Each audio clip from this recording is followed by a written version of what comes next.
get a little echo here. I'm getting feedback. Oh, are you? It's a little echo. It sounds great to us, so I don't know how it's going to come out on the phone. I think it's going to be good. I think it's going to be all right. We're going to fade out the intro music right now, and we are at the newly constructed, just for us, Good Morning Gloucester Institute. Finally, we made it. Big time. Big time. Yeah. Finally made it. These are nice digs. Much better than the stinky office, I'd say. Yeah. I'll say. Yeah. Right? Yeah, is this going to be the new GMGI headquarters? Yeah, these No, chairs. it's just the GMGI, Good Morning Gloucester Institute headquarters. Kim, get with it. No, we're at the Gloucester Marine Genomics Institute, which we playfully refer to as the Good Morning Gloucester Institute. And Ashley Destino is with us, hosting us.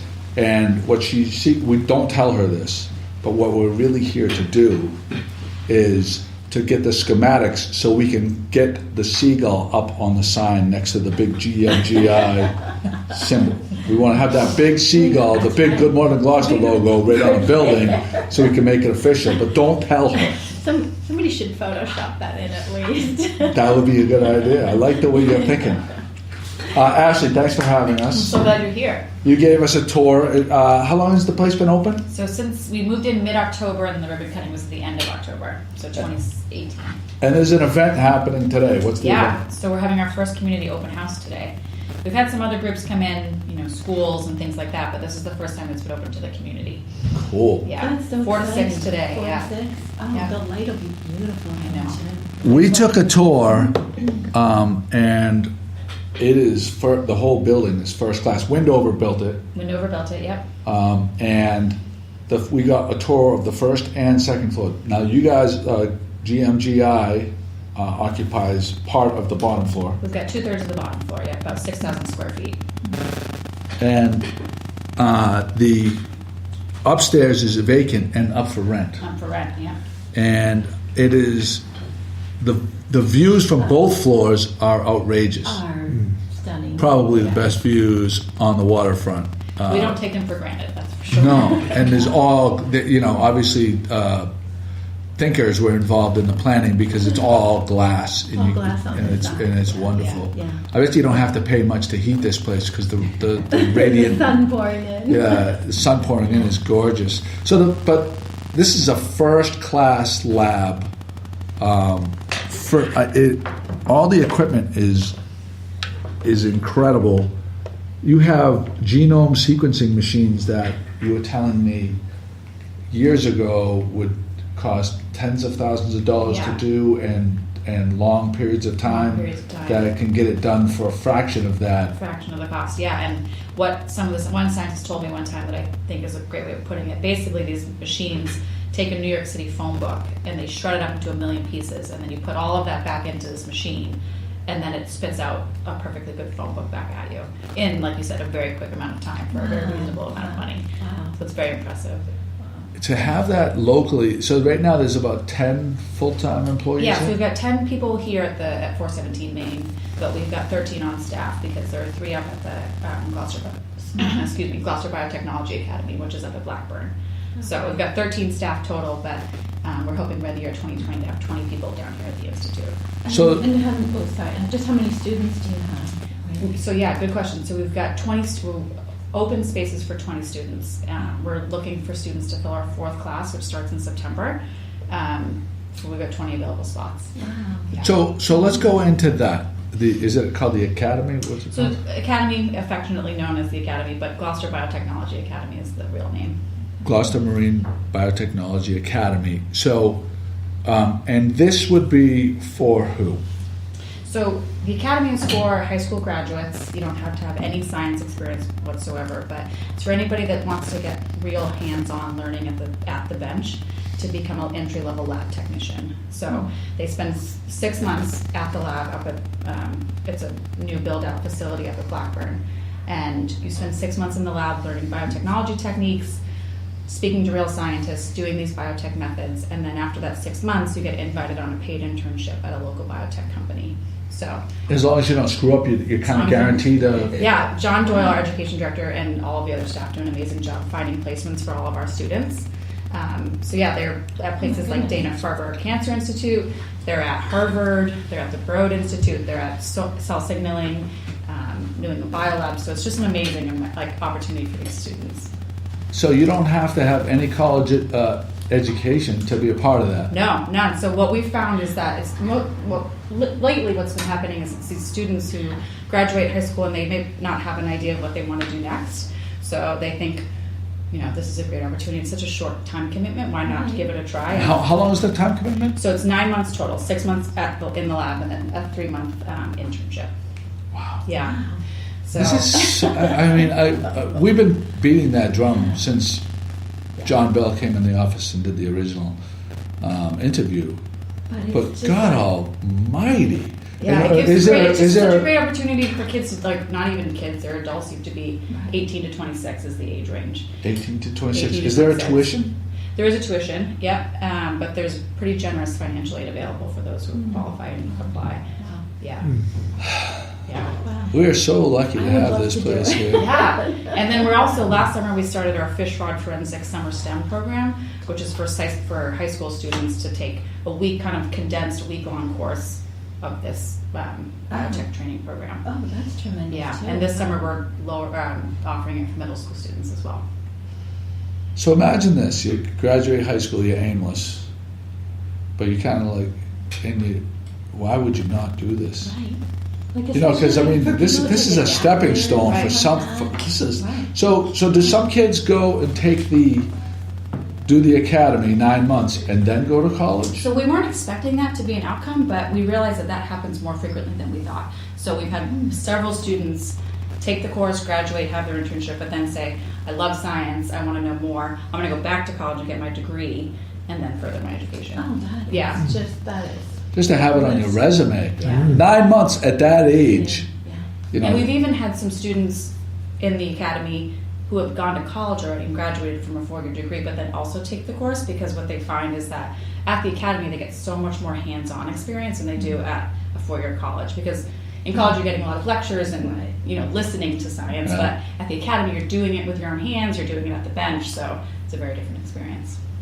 It's all first class. Thanks for giving us that tour. Yeah. It's So glad you guys amazing. It would be nice to have, because I'm long past 26, it would be nice to have an adult continuing ed program. Yeah, no, and that's something that we've explored, because now that we're here, because prior to October, our science staff was also sharing the academy research space, because that was the only lab that we had. But now that we have this, all of our science staff is here doing the research here at 417 Main. So the academy is fully dedicated to education now, which is great. So now we're looking for other ways to expand and thinking about ways we can just maximize, whether it's education for adults or more for high school students or middle school students. So just trying to find ways that we can maximize. So you had a the bunch. space. So in the lab, Yeah. there's a bunch of people scurrying around. Yeah. What are Science, they? What are science. they? What in particular are they doing right now? That's, it's always a mystery to me too. Okay. But yeah, they are working on several different projects. I think we've got 5 or 6 active research projects going on. So we're sequencing the genome of the lobster, sequencing the genome of the cod. We're studying eDNA, which is something that happens anywhere you go, but in the ocean, fish swim through the water and they leave traces of DNA. So you take a sample of the water and you can get a sense of what was there. I think I without read an having to be article here. about that, but did Yeah. Sean Horgan write an article about He that? probably did. Yeah. He's been so great to us. Yeah. But so we're taking samples from water all over the place and studying the eDNA. So at any given moment, they could be running a sequence of a genome. They could be taking samples and sea analyzing. urchins. And sea urchins, You're yeah. studying sea urchins. Yeah. Yeah, there's like a Yeah. mini aquarium back Yeah, there. it's awesome. Really, it's beautiful. It's so clean, and with filters and everything like that. Yeah. They have all different kind of species in there. Yeah. Tell us what you told us about sea urchins. That Yeah, was so interesting. our science director, Andrea Bodner, before she came to GMGI, spent a lot of years studying the sea urchin, because sea urchins live for hundreds and hundreds of years without any signs of aging or cancer or anything like that. So we're working with, the science staff to figure out why that is and what that can mean for humans, and if we can figure out how sea urchins can do it, why can't we do it? Yeah. So, this is guess the whole idea behind the genome sequencing and stuff like that, to find common threads where you might be able to use it in human applications. Yeah, human applications, yeah. I mean, I think they're just scratching the surface, and right here you're at the forefront of it. It's amazing. Yeah, to there's have it. currently 9 FDA-approved marine dried drugs on the market, and so the hope is that since there's, that's a very small amount. Yeah. So looking forward, I think that's the hope that we can add to that number. You read a lot. Well, I pay attention because I'm in the fish business, but I read a lot about sharks. They think that there's something in sharks that can help fight cancer. Really? Yeah, I remember when we were handling dogfish, there was talk of they don't have bones, they have cartilage. That the cartilage had some type of anti-cancer. Interesting. That they were drying and pulverizing the cartilage and using that in some type of medication. It's very interesting, though. I'm looking forward to speaking to one of your scientists Yeah, as one well. of our scientists. I can go get him. Fantastic. So Tim, do you consider yourself a scientist? Yeah, I'm a fisheries research scientist here at GMGI. Tim Sullivan. And how long have you been here from? What was your background before being here? So I did a master's at the University of Toledo where I studied population management units for the yellow perch fishery in the Great Lakes. And then I did my doctorate in Louisiana where I studied diseases in the blue crab fishery in the northwest Gulf of Mexico. And then I came here to GMGI in May of last year. So you're basically like a professional football player that just goes wherever I followed the you're all in. You're just yeah. up, and I'm like, seems like a really interesting opportunity. I'm all in. Yep, Yeah, that's what it I'm is. like, you're not beholden to some small town. You're like, I'm all in. I follow the fish or the shellfish. Yeah. Wherever there's action, that's where I'm going to go. That's very no. It's interesting.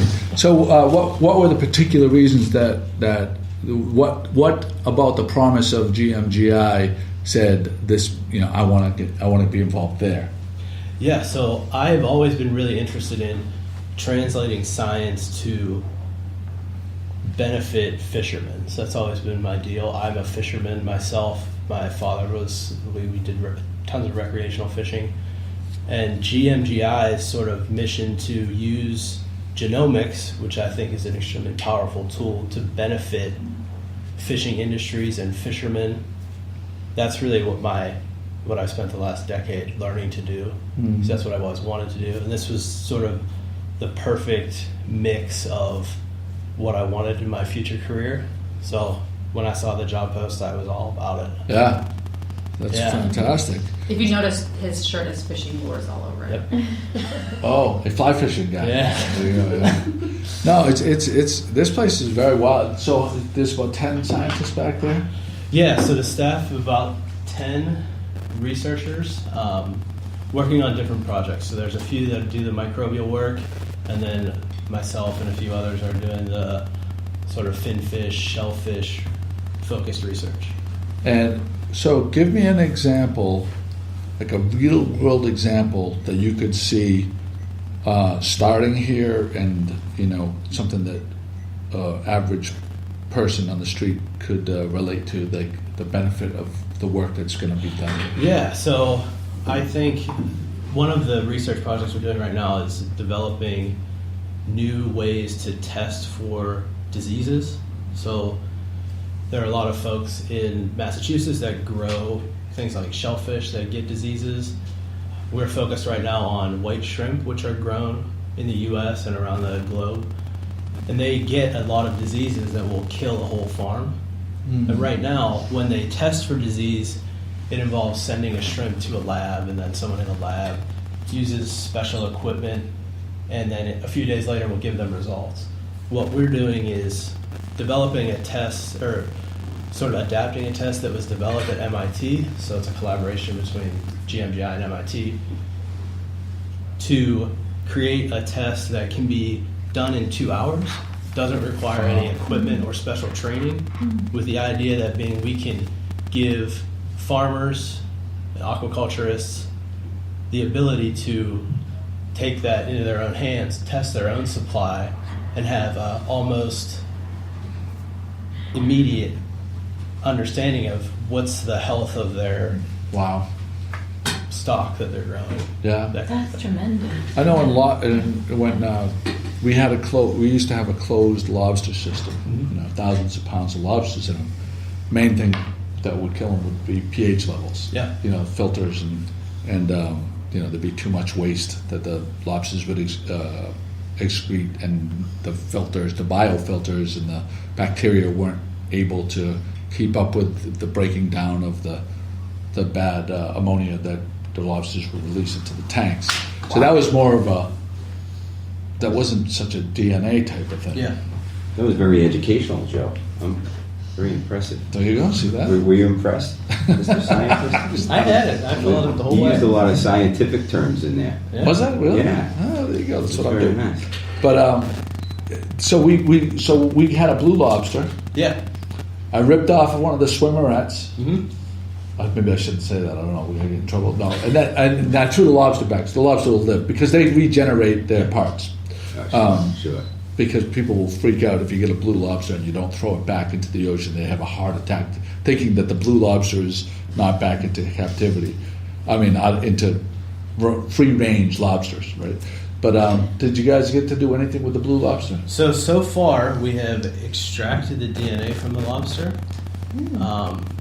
Zach Dench, one of the GBA grads, extracted DNA from that blue lobster and another that another fisherman had collected and had given to us.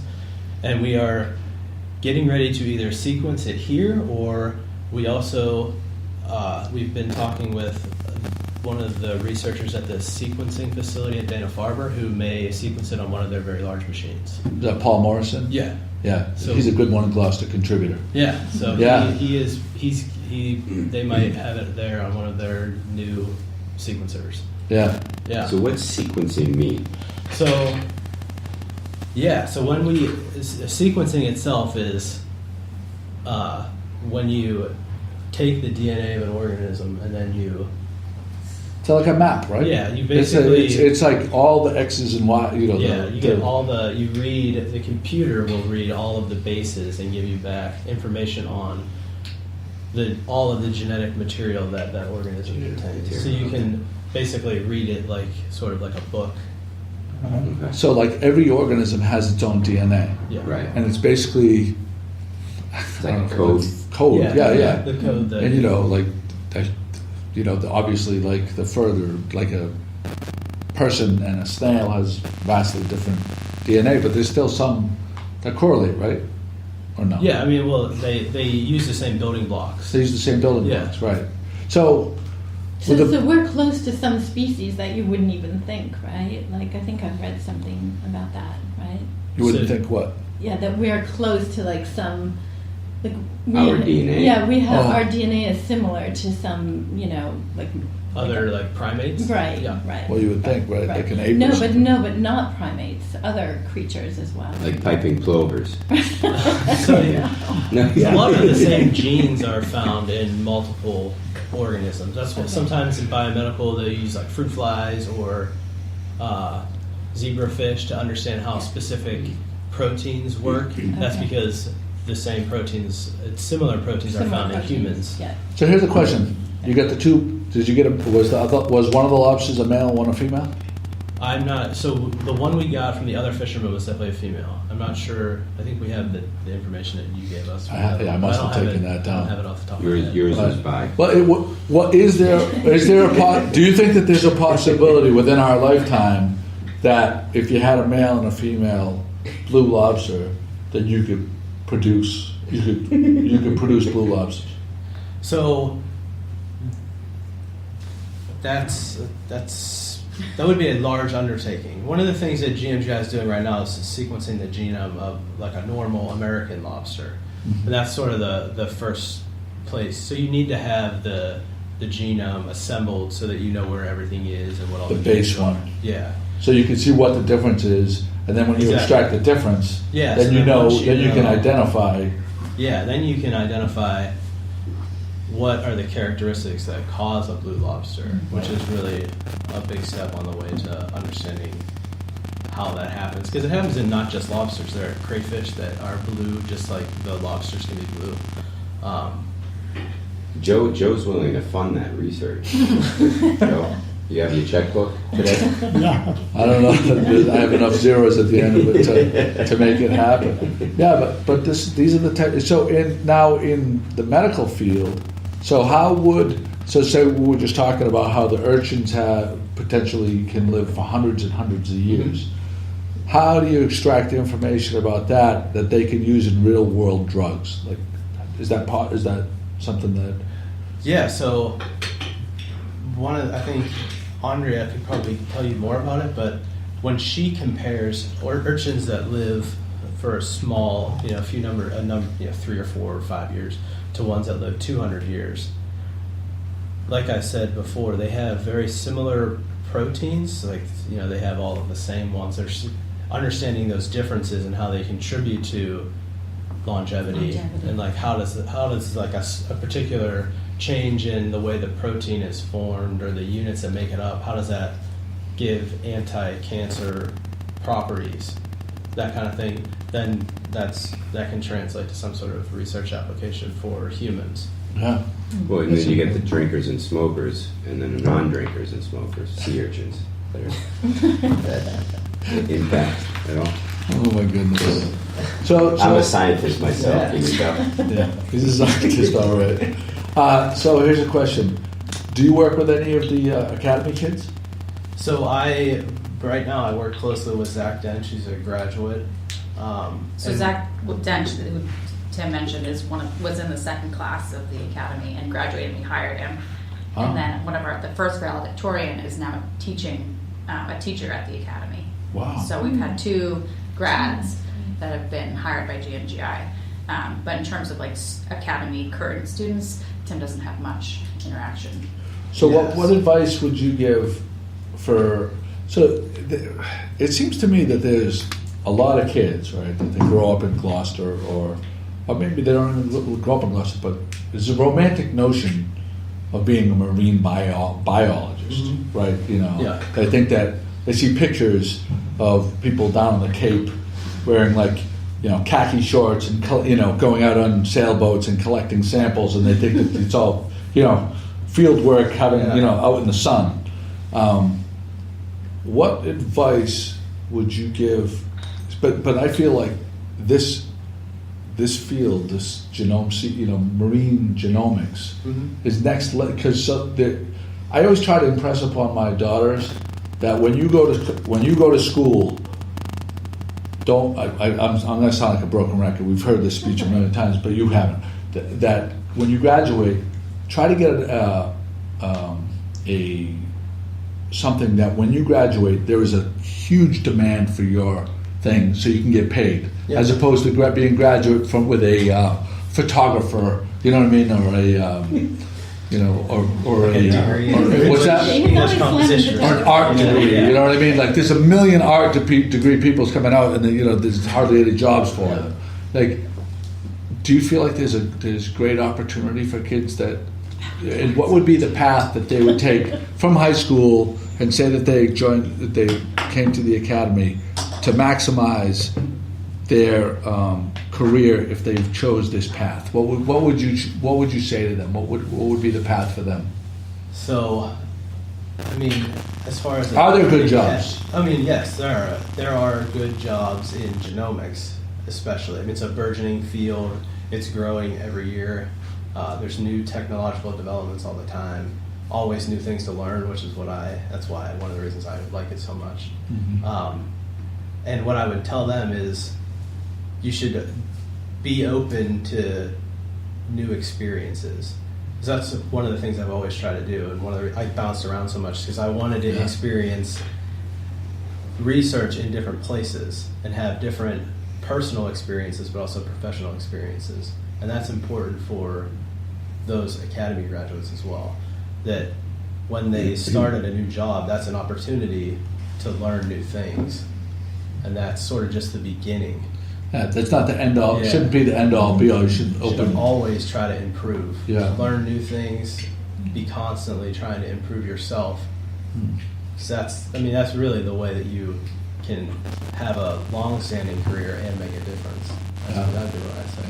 So to help bring this Good advice. to life for me, can you give like an example or two of how what you're doing or what this overall field is doing and what impact it's had on us as humans or the marine field?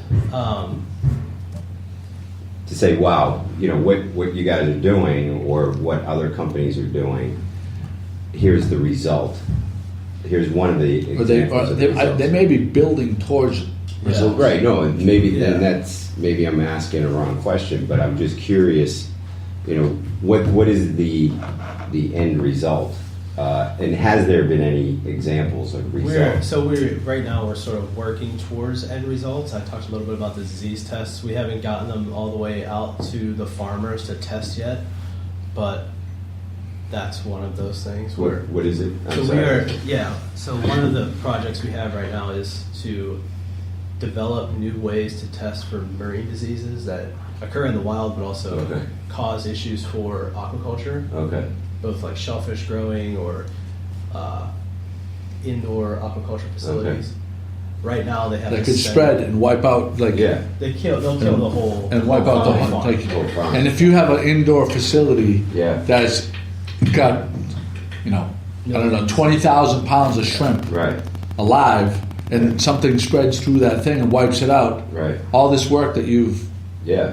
put It's in this done. investment Done. is cooked. And the diseases will go from like the start of the disease to killing shrimp in 7 days. Okay. Right now, they take a shrimp, they send it to a lab, and they'll get results back in 3 to 7 days. Yeah. But by then, they can do really nothing. Nothing. Right. Yeah. Everything's infected already, so you just basically flush the tanks, bleach everything, and start over.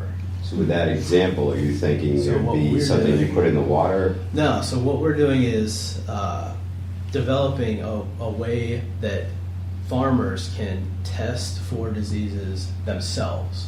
So a molecular test that's simple enough, doesn't require any equipment, I see. that runs in 2 hours instead of 6 days, where they can just test some water from their tank and say, my tank is clean, I don't I need to see. worry about it, or I might have the presence of this virus, I should stop recirculating the water, think about culling the shrimp now before they're Yeah. showing any gross signs of disease, Yeah. and avoid losing all of the stock Right. that I have and all of the monetary potential that my farm. So can I bring my fish tank here, get the water test? Yeah, well, the idea would be to provide them a way, like they would have like tubes that they would, put some water in and test it and get the result themselves. That's That way they have the power to control their own destiny. That's cool. Tim, thank you so much for coming in. We really appreciate the information. Yeah, I And, appreciate you guys coming out. Yeah, I'm looking forward to hearing more about the Blue Lobster. Yeah, I will. Yeah, well, hopefully once we get the results back, we'll do this again and we'll give you a breakdown. Oh, wow, that would be Anytime. great. You just, Ashley, you tell Ashley will reach out to me and we'll make that happen. More importantly, do you wear white Thank you. jackets here? Yeah, I do. I have it in the Right. lab. Yeah, I got my lab coat says Timothy on it. Real professional. Really? Yeah, Oh, the real deal. Jesus, that's a dream of mine. Thanks, Tim. Yeah, it's a pleasure to meet you all. Well, that was great. Nice of Ashley and Tim to take time out of their busy schedules here at GMGI, Good Morning Gloucester Institute, to talk with us. Today, Chris brought up, is National Save a Straw Day. Yes. So by the time you listen to this, it'll be too late for you to make any type of impact. But we wanted you to know that it was It was. Save a Straw Day. So what does that mean, Save a Straw Day? I got a text from my son this morning. Randomly, he shared the fact that it's National Save a Straw So Day. basically, what it's saying is, this whole thing, like what everybody's talking about, is Right. forego the, if you get a coffee at iced coffee, forego the straw. Today. Forgo the straw. Right. Forego to Right. try to see that you. I didn't know if make- it was like a counter movement to save straws. But the good news is that I just, Oh, I see what you're saying. I saw breaking news that it's been extended one more day. So So for tomorrow. those people who are All in. listening tonight, if you would like to participate in this very important day in our history, you can It's kind of save straw funny. It's tomorrow. kind of funny about the straw, the anti-straw people around here. They always bring up the turtles. Yeah. But we don't have any fucking turtles around. Yes, we do. Because I feel like they just regurgitate the information from the down in Florida. You know what I mean? No, but we With do this- have turtles around here. The lobsters. It's The about lobsters. sea eat. turtles. There's no sea we turtles. do have sea turtles out here. We do have some sea turtles. Yeah. Yeah. All right, Kim. Your job is to find a picture. Yeah, I want of to a find a sea picture. turtle. Show me a picture of a sea Someone turtle. told me about the sea turtle. Gloucester sea turtle. Especially over in Annisquam, like in that the Annisquam River area there. Yeah. Yeah. Well, there you go. Yeah, Used but to- you know what? Back to straws quickly. I've used a couple paper straws. It's a completely Soggy. different experience. Yeah, I'm not a I fan. can't do it. I like So them. I can't do it. And the metal ones. Oh, I don't like the metal not good. ones. I Not don't good. like the metal ones. No, So no, not I'm good. sorry, folks who are honoring Get better, today's national get- holiday. Get better paper straws. Betters? Yeah, better paper straws. Oh, better paper They're straws. better paper straws. Good There's qua- some- better quality ones, she's quality. saying. There's But- some that are really. Yeah, I don't like it when they get soggy either. Yeah. You just Maybe gotta drink. this You just genome- gotta drink faster. Maybe this biolab here can help develop a straw that works better on Maybe. my palate. Yeah, you never know. That would be that would be doing God's work. Yeah. Have you heard See, that's about- the stuff I thought they were doing here. You know the ring. Have you heard about the rings that are on 6 packs of beers? Yes. Yeah. That they're now made with turtle food, basically. So they degrade into food that turtles Yeah, eat. so they're making these rings out of turtle food, and the cost of the six pack went Yeah. from $4.50 Yeah. to $27.50 So for I a gotta 6 pay- pack I of gotta beer. pay to save one freaking wonderful. turtle. No, it didn't. That's wonderful. No, it didn't. It probably only adds a few cents. And by the way, turtle soup is outstanding. I love turtle don't know. soup. Yeah. Oh my god! And the first time I had turtle soup was the Cayman Islands. Was it Cayman? Yeah, I think it's one of the islands actually has a turtle farm. It sure wasn't the dry tortugas. I don't know. Actually, Jenna is there now. I saw a Lee Barton, picture. yeah. She was at the turtle farm with Doesn't her it taste two like children. chicken? Does turtle Yeah, taste like chicken? tastes like chicken. But Tastes like the chicken. funniest thing, no lie, is you go through this turtle farm, and at the end they have a snack bar selling turtles, like turtle soup, I love and like. it. I love it. It's awesome. No, I would think it would taste like Where the hell is that? crocodile or alligator does. Yeah, Which is no, very- it's similar very texture. Similar texture. I had alligator in Naples with my daughters, and it was battered and fried. And Oh, yeah. if you would have told me it was chicken, I wouldn't have known it. Yeah. Yeah. Honestly, It I probably was chicken. wouldn't have known it. It might have been chicken. They charge us like an extra Yeah. 2 or 3 times more. Yeah. Ron Gilson is. I didn't do introductions, which I'm sorry about. Kim Smith is with us. Morning Gloucester. Ron Gilson's with us. Yeah. And Chris McCarthy's with us. Hey Joe, happy birthday, man! Happy It's birthday. been a while. Happy birthday! It's your birthday, Chris? Joe's. Joe. You didn't know that? She's not just 2 weeks away from you, Joe. There you go. See that? Oh. Ron had a very special. He was very secretive about this, Really? but he had this tribute to Joe Mondello. Who? How old is Joe? Joe's 93. 93-year-old World War II vet. Yeah. The world's greatest generation, which Ron is a part of. That's as it's. I mean, wildly accepted as the greatest generation. Yes, yes. When men were men. Men were men. Yeah. And straws were And straws. straws were straws. Yeah. Did they have plastic straws back then? Yes. They did? Yes. Now listen, Joe Mondello told me yesterday that his ship was just ahead of the Indianapolis that got sunk in the South Pacific, okay? Japanese sub sank the thing, and it's a tremendous story of all these seamen in the water for days being eaten by sharks and so forth. Yeah. His ship was just ahead of the Indianapolis. What a story. Could have been him. What's that? It could have been him. It could have Yes, been it his could ship. have been him. Yes, it could have been him. But you know, as I sit here and we all took this tour through this beautiful building, I think back over a lifetime, and that's a long time. As a young kid, I played right here at this, not at this wharf, but right on this waterfront.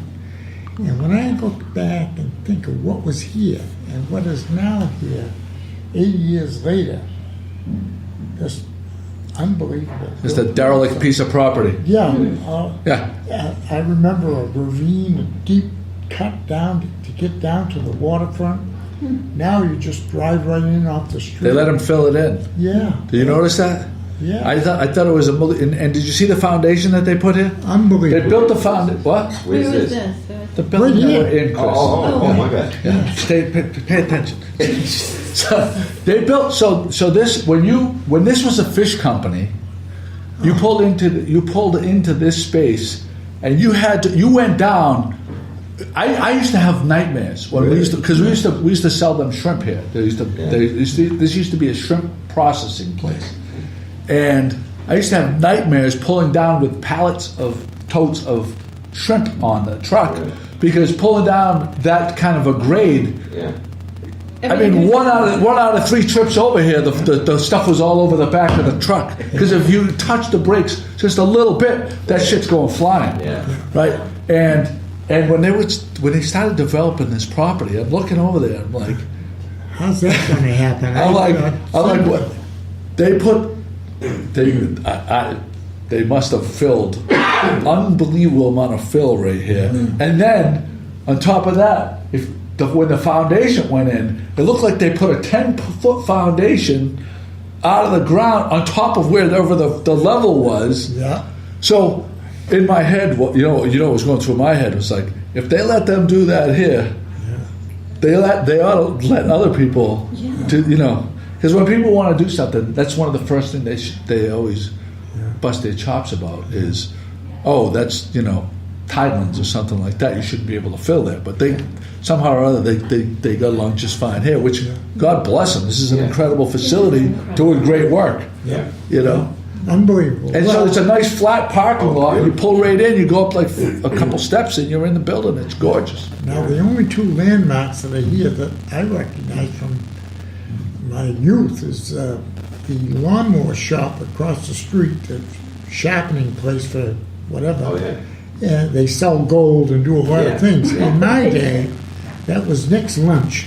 Can you imagine Mr. and Mrs. Nickus, immigrants, brought up a family of 3 kids over there, educated 2 of them in college on 10-cent hamburgers.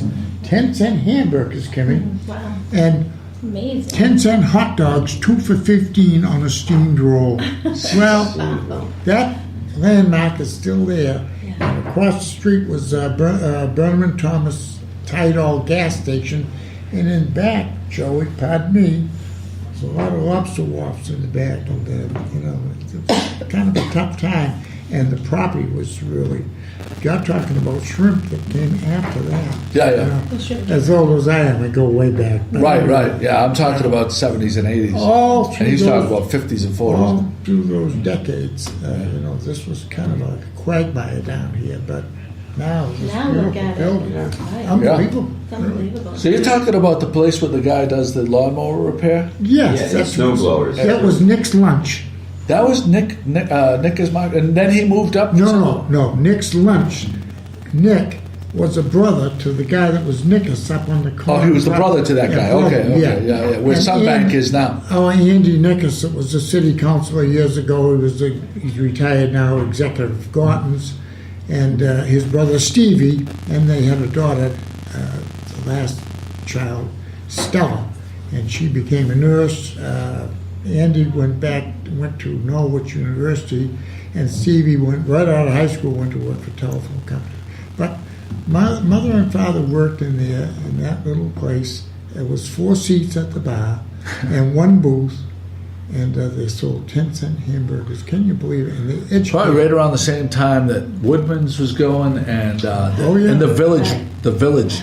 Yeah, in well, the Ipswich. village came in 1951, but the year I graduated from high school. But Woodman's was there before. Before Ah, that. In fact, the gal that worked at the village worked for her cousin, I believe, Woodman, at Woodman's, and learned how to fry clams, and then they went to the village, and from there they went over to the Millstone restaurant in Ipswich, which was, in the 70s and 80s, very popular. The Millstone restaurant was in Ipswich? Yes, the Millstone restaurant was in Ipswich, and that was David Doan and his wife Rosalind, and Rosalind was a cousin to Chubby Woodman, And she learned how Name to. Chubby Woodman. Chubby Woodman is widely credited as the founder, the inventor of the fried clam. Yeah. So what was the ice cream place over by on the way to North Gloucester? Wasn't that the Millstone ice cream place? What was The that? what?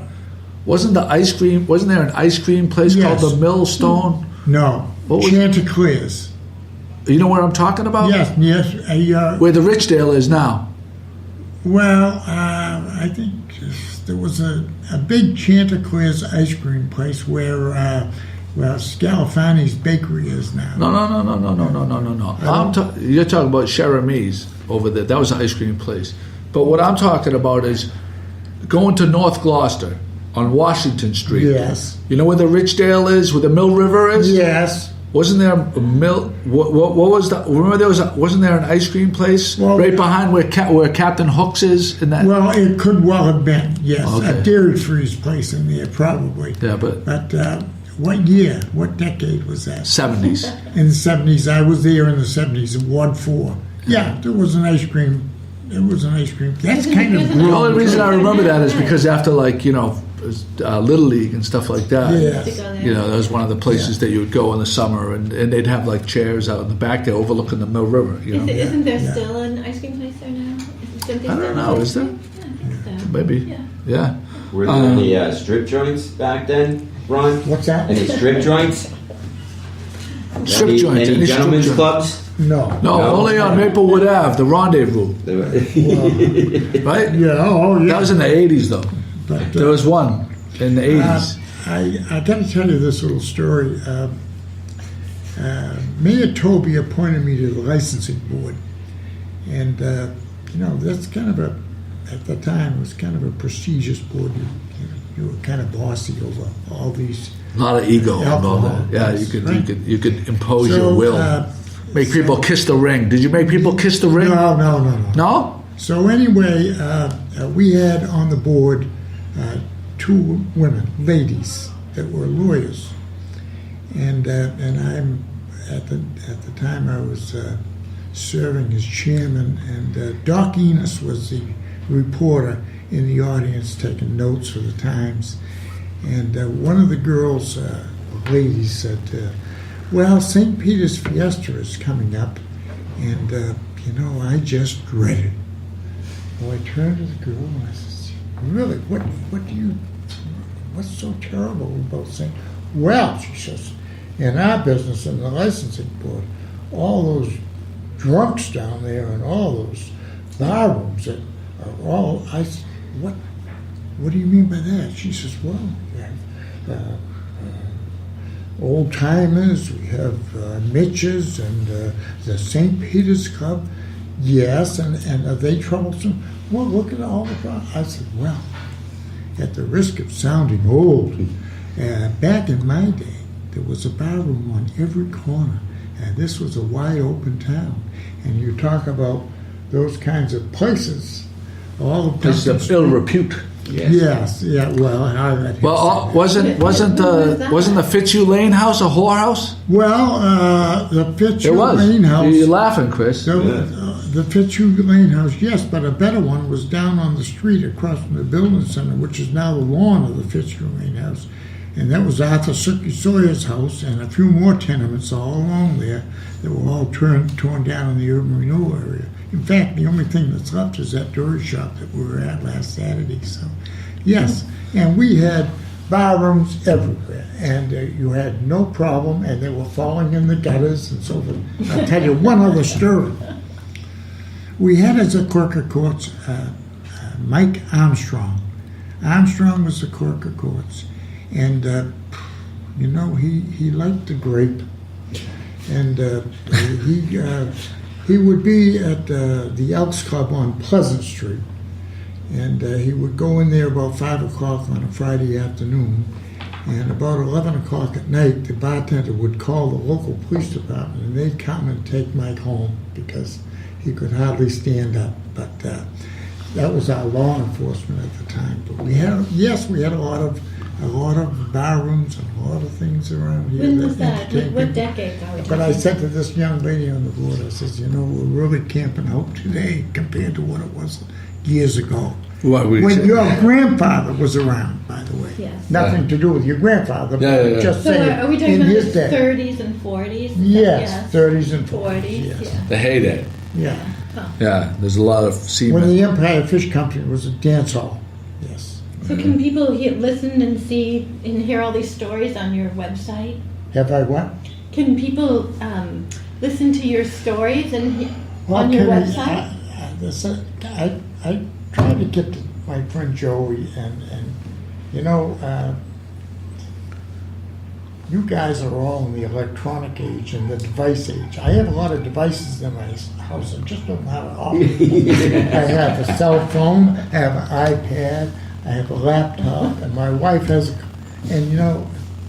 it's kind of troublesome. So please don't ask me too many questions about devices. He has YouTube videos. I have, Yeah. I have YouTube videos. We've hosted them in the Right, past. and you have a website, right? Yeah. Yes, I have a so website, she's- and I will know more. Right. Yes. So here's an yes. It's the website is the Gloucester I love -2.blogspot.com. Right, and there's lots of stories, right? Lots about of Gloucester stories. Oh, yes. on your website. And what that is it's kind of like a collection of trivia, if you will, but appropriate for my lifetime. The reason for that is that my home is filled full of memorabilia, pictures, and so His- forth. The things that When he lived on the back shore, he had a garage. I lived right next to him. yeah. And well, actually, you bought the unit though. I had moved out. We lived there at different times, but we had this garage. He had this garage on the bottom floor. The entire garage was covered with old photos and stuff. It was like it was like a museum. Right, It was like a museum of Gloucester artifacts from the heyday. From the- so and do we're you- we're do long you have- removed from the Do heyday. you have all In those fact, photos? Kimmy, now that you mention that, you're invited. I'd like to have you come to my house sometime. And that garage that Joey talks about, all the contents of that garage are now in my bedroom and in my garage also. So it's kind of like a visual, 80 years. Yeah, that's And amazing. it's that the Gloucester I love .2-2. That's the contents of that garage with comments.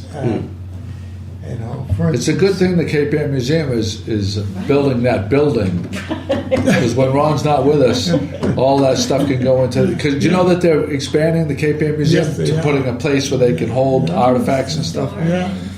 It's a good thing. There's that. So it's for me, it's an interesting thing. The No, sure, it's fascinating. The thing that Pictures, yeah. that interests me most is when I leave the picture, what's left behind.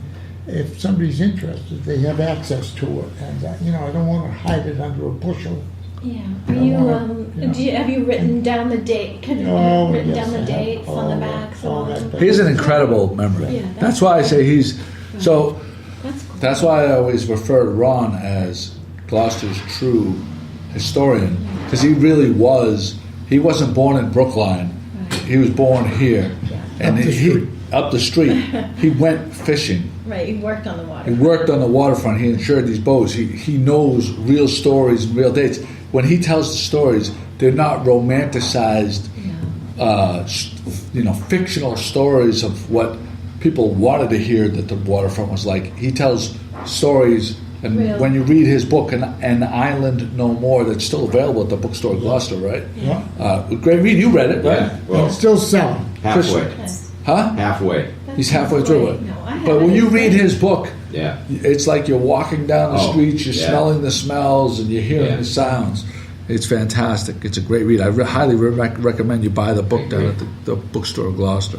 I agree. Thanks, Ron, for that. So anyway, I just want to say, Joey, that anything that I have, I want Good Morning Gloucester to have. It's not a question of hiding or being secretive. It's a question of disseminating and getting the word or getting the history out. And since Good Morning Gloucester has such longevity, 11 and a half years now. Well, not 11 and a half. How many years? 11 in a couple months. Okay, 11 in a couple months. Well, But especially it's- with Ralph and I It's joining. immediate access. Now it has true longevity. It's immediate access to all kinds of material for the community. Well, anybody can go. So, if people don't realize already, you can go to Good Morning Gloucester, and there's a search box. You can type in Ron Gilson Right. search, and there's pages and pages and pages of Yeah. Ron's previous. And in fact, I got to just add this one thing. I happened to do that the other night by accident, Yeah. and That's what they all say when they're searching for themselves. by Chris, by You're a accident. very truthful man. And up pops Joey, and we're right here at the cruise port. Oh, It from happened to cruise be- ships coming. One of the first cruise ships coming in. Yes. and Yeah, you were part of the Yes. welcoming committee, and I've interviewing you. And he was interviewing me, and he he always does a great job, but he even I have came hair? out looking pretty good. So Did he have hair? Did he have hair back? More than I have now, for sure. Yeah. More We than I have a saying in the Marine Corps, you can't always shine whatever, but Joey can do it. Anyway. Well, thank you, Ron. Thanks for all that information. Check out Ron's blog, thegloucester-2.blogspot.com, and we'll link to it in the show notes of the podcast. Thank you for that. Kim, soon, 1 p.m. 1 p.m. Saturday, Yeah. people will be officially able to purchase alcohol that is not purchased at a restaurant Right. in Rockport. Oh, yeah. At the Whistle Stop Market, and it's beer and wine. That's what Yeah. they're Beer and wine. Oh, so not booze, hard booze. No. Beer and wine. One Now- step at a time, Joe. One Yeah. Well, I step wonder. You know how at restaurants they have beer and wine licenses, Oh. but they have Yeah. like grappa, and they have like a certain sugar Yeah. content. If something like Kahlua, You can have restaurants who have beer and wine license only Right. can hold Okay. or serve like Different, Kahlua, Sambuca, stuff with very high sugar content. yeah. Yeah. So it'd be interesting to see what if it's just beer and wine or what they're going to do. But that's fantastic I think news it's for great them. for the for the Rockport community. Yeah. Absolutely. There's a baby harp seal that was rescued and relocated recently. Yes. And I gotta go get it now. I gotta go find it. I'll see you tonight. All All right. right. Bye, Chris. Thanks, Good brother. to see everybody. Ron, a pleasure as Good to always. see you. Yes, good to see you. Always, And I exactly. like your haircut. Yeah, thanks, man. High and tight, high and tight. Did you get a picture? I did. Okay, good. Thanks, brother. All right. Happy We'll talk to you birthday. later. Happy birthday. Happy birthday. Oh, Are you okay? Joe, you gotta buy them 2 doors. Harp seal. Tell me about the harp seal. Rubber. The harp seal. Where's maintenance? Get him out of here. Give him the hook. Yeah. There Yeah, it is. this That's him. is banging. Yeah. Ron, you have your tool Yeah. belt? Yes. I'll talk to you. Joe, see you, man. He's coming back at least 1 or 2 more I'm times. waiting My for back him is to to him right now. I'm just waiting for him to interrupt us Here it again. comes. 1, 2, 3. No? Yeah, he's He's waiting to torture He's me. waiting for you. All right, there he goes. Tell me about the harp seal The now. harp seal. Which is so we always post pictures of seals on the blog, Donna and Kim particularly, and sometimes Pat. But most of the time, the photos that you're seeing are of harbor seals, which are the ones. If you see a seal around town, more times than not, it's a harbor seal. Right. But the harp seals are something special, according to Kim. Yeah. So we Less prevalent. they're less spotted around here, but we do see they do come out. They do haul out, I think, more than the harbor seals because they're very young. They probably are less than a year old, and so and they stay with their moms for like 3 to 4 weeks, and then I think they're on their own after that. And so this year it seems like we've had a lot of harp seals, and one came ashore in Lanesville and just hung out in somebody's driveway for a couple days, and then but then they needed to deliver some lumber there, so they had to actually move it after 2 days. So the wonderful folks at the Seacoast Science Center Marine Mammal Rescue people and they're located in Rye, New Hampshire. You can call them just SSC, Marine Mammal Rescue. But they came all the way down and they relocated the young seal. Nice. It was a juvenile seal. So typically what you see at Brace Cove is harp seals, but like a couple weeks ago we had a harp seal. Typically you see harbor seals, but a couple weeks ago I posted some pictures of a baby harp seal that was on Good Harbor Beach. So I don't know if you saw those or not. Yeah, no, Yeah. and you can tell the harp seals they're spotted, right? Well, are they more brownish and spotted or tan? Harbor seals do have spots, but you can tell the harp seals because the shape of their face is a little bit different, and because their spots are like really far apart when they're young. But then each year when they molt, their spots sort of come together, Oh. and then they turn sort of gray, and then they have a big saddle on the back. So in the old days, they were also called saddleback seals. Cool. Yeah. Was there a red-tailed hawk in your? Yes, there was. What was he My doing? husband, unfortunately, my husband was taking cell phone photos of it. I mean, great that he did that, but I wasn't there when it happened. But he watched it go through the garden with a squirrel dangling from its mouth, Wow. looking for a good place to eat it.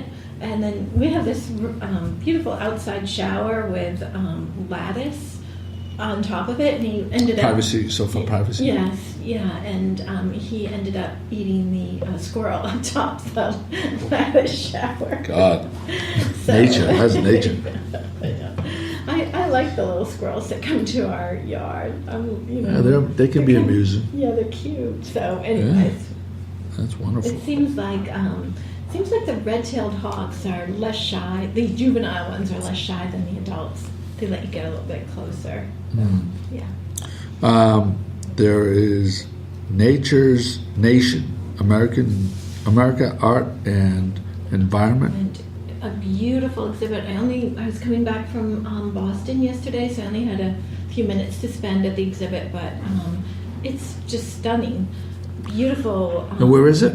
It's at the Peabody Essex Museum. Okay. And it's just it's beautiful, iconic paintings, but they're of landscapes over the years, but they're juxtaposed with contemporary Native American art, and then this very compelling examples of like a painting from the 1800s of what it looked like a painter is showing his display of all these dead birds hanging up, right? Like, because that was the thing back then. I mean, so many beautiful birds were hunted to extinction for their feathers and for specimens, and but then you see how the Native Americans would represent animals, and it was more fluid and more part of their life, as opposed to this very static display of let's dominate over the animals and kill them all. And so anyways, it's a lot of food for thought there at the exhibit, and I would definitely recommend. I hope to get back there when I have a little more time. It's through May 5th, so Oh, there you go. there you go. Through May 5th. Well, we're right at an hour. Thank you guys for coming in. Thank you for your stories, Ron. I love you. The people can't get enough of your stories. They're fantastic. And They're old stories, Joe. Yeah. well, yeah, it was Very nice. You interesting. put that tribute to Joe Mondello together, and a lot of people were talking about how wonderful that was. So kudos to you, and thanks for everything you do. Kim, thank you for your stories. They were interesting. And thank you to the Good Morning Gloucester Institute for hosting us here. And Ashley Destino and Tim Sullivan. They were fantastic. So everybody have a great day. Thank you.